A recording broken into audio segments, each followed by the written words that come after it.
Estimados irmãos e irmãs, continuando nossa reflexão naquele tema bonito, eu amo a minha igreja. Hoje nós vamos refletir, continuando nossa reflexão, Jesus Cristo, Ele é o Filho de Deus. Jesus Cristo, o Messias, fala de Deus como ninguém mais o fez, de um modo único, direto e íntimo. Em tudo o que diz ou faz, é um com o Pai. Ele conhece a vontade do Pai. Não necessita dos livros sagrados nem de mestres para aprender. Por isso, Jesus pôde contradizer os doutores da lei quando estes, em nome de Deus, restringem a liberdade das pessoas que lhes estão confiadas, dificultando-lhes a própria vida. Jesus, ele aproxima os homens de Deus e traz Deus aos homens. Cura os doentes ao sábado, come com os publicanos, os cobradores de impostos, e não evita os excluídos da sociedade e das cerimônias religiosas. Perdoa em nome de Deus aos que cometeram pecados e os encoraja a mudar o seu modo de viver. Muitos homens e mulheres têm um encontro com Jesus. Alguns perguntam: quem é este homem?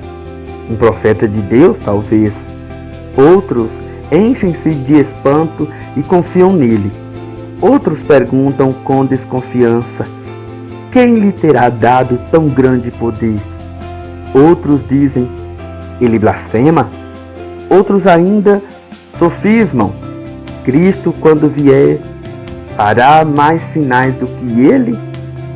Mas todos, qualquer que seja a sua opinião, sentem que o mistério do ser de Jesus está relacionado intimamente com Deus. Em Israel, quando se queria dizer que uma pessoa estava particularmente unida a Deus, dizia-se: é um filho de Deus. Ao povo de Israel, por ser o eleito, lhe chamamos filho de Deus. Aos reis que governam o povo em representação de Deus, que é o rei, recebem no dia de sua entronização e da sua unção o título honorífico de Tu és meu filho. Quando dizemos Jesus é o Filho de Deus, queremos dizer mais do que isso. Jesus está unido a Deus de um modo muito mais íntimo que o rei ou o povo de Israel. Nada no mundo dos humanos é comparável à relação de Jesus com o Pai. Os evangelistas sublinham este fato quando testemunham que Deus, mesmo em dois momentos cruciais da vida terrestre de Jesus, o proclamou seu Filho muito amado. Quando do seu batismo no Jordão, antes de Jesus iniciar a sua missão de pregador itinerante, e no Monte da Transfiguração, antes de Jesus subir a Jerusalém para aí sofrer e morrer. Quando Pedro, o primeiro dos apóstolos, confessa: Tu és o Cristo, o Filho de Deus vivo, Jesus responde-lhe: Feliz és tu, Simão, filho de Jonas, porque não foi a carne nem o sangue quem te revelou, mas o Pai que está nos céus.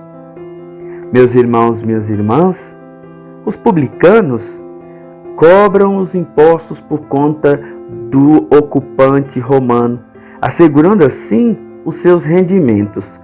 Por vezes, eles exigem em excesso, são desprezados por todos e ninguém deseja relacionar-se com eles. Filho de Deus, Jesus, ele está unido a Deus de um modo diferente e mais íntimo do que o povo de Israel com os seus reis. Ele é, como dizem os padres da igreja, Deus de Deus, luz da luz, nascido de Deus, da mesma natureza que o Pai. Apóstolo significa enviado, mensageiro. Simão Pedro, Tiago e João, os filhos de Zebedeu. André, Filipe, Bartolomeu, Mateus, Tomás, Tiago, filho de Alfeu, Tadeu, Simão, o cananeu e Judas Iscariotes, que o entregou. 12 homens que Jesus escolheu entre todos os seus discípulos. Pedro é o primeiro dentre eles. O primeiro povo de Deus vive na sua aliança. Os reis reinam em seu nome. É para o glorificar que os sacerdotes oferecem sacrifícios. Os seus mandamentos não são postos em dúvidas. Eles são a única lei que obriga a todos, poderosos e humildes. Nas suas orações, os judeus crentes dirigem-se ao seu Senhor. O nome do Senhor, eu sou aquele que é, ou eu sou aquele que está, é tão sagrado que eles nem o pronunciam, nem o escrevem, com receio de o profanar. Dão graças a Deus, o Senhor, que está próximo do seu povo, clemente e misericordioso, e que não exige mais do que ser amado, com todo o coração e com todas as suas forças. Quando os cristãos chamam pelo Senhor, não referem-se apenas ao Criador, Deus Pai, mas também a Jesus Cristo, ressuscitado dentre os mortos, confessando que Ele é o Filho de Deus, proclamando ao mesmo tempo a confiança e a manifestação da vontade de estarem a serviço uns dos outros, como Jesus pediu nas vésperas de sua paixão. Para os primeiros cristãos, confessar Jesus, o Senhor, poderia ter consequências fatais, pois os imperadores romanos, os senhores do mundo, reivindicavam também esse título honorífico. Muitos cristãos, os mártires, homens e mulheres, deram a sua vida não se deixando afastar da profissão de fé em Cristo Jesus, único Senhor. A Igreja de Cristo começa a celebração da Eucaristia pela invocação grega Kyrie eleison, Senhor, tende piedade de nós. E no Glória, o cântico de louvor confessa: pois só vós sois o Santo, só vós o Senhor, só vós o Altíssimo, Jesus Cristo, com o Espírito Santo, na glória de Deus Pai. O Novo Testamento é a parte da Bíblia que nasceu na Igreja de Cristo. É composto de 27 livros escritos pelos apóstolos, missionários e mestres entre os anos 50 e 100 depois do nascimento de Cristo. Encontramos nele 21 epístolas, cartas, as cartas, 13 de São Paulo, dirigidas a diferentes comunidades. Esses livros foram rapidamente considerados uma instrução apostólica normativa para a Igreja.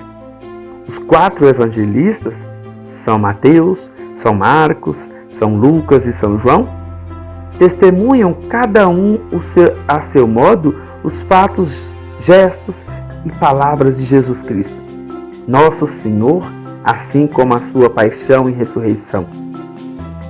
Nos Atos dos Apóstolos, o evangelista São Lucas descreve a história da igreja primitiva que se constitui sob a direção de São Pedro em Jerusalém e o trabalho dos primeiros missionários, em particular São Paulo.